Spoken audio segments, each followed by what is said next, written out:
भटक्या कुत्र्यांची नागरिकात दहशत।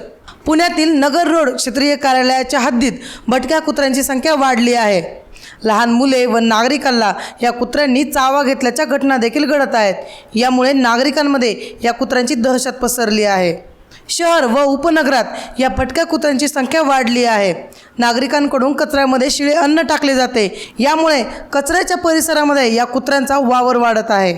भटके कुत्रे पकडण्यासाठी पुणे महापालिकेचे श्वान पथक आहे, मात्र या श्वान पथकाला ही कुत्रे सापडत नाहीत। श्वान पथकाची गाडी आल्यानंतर कुत्रे पसार होतात। पुणे महापालिकेच्या आरोग्य विभागाच्या आकडेनुसार वर्षाला जवळपास 10 ते 12 हजार नागरिकांना कुत्रे चावा घेतात।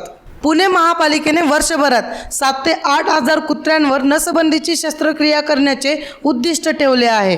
मात्र या कुत्र्यांवर नसबंदीची शस्त्रक्रिया झाल्यानंतर देखील त्यांची संख्या वाढत असल्याचा विरोधाभास दिसून येत आहे।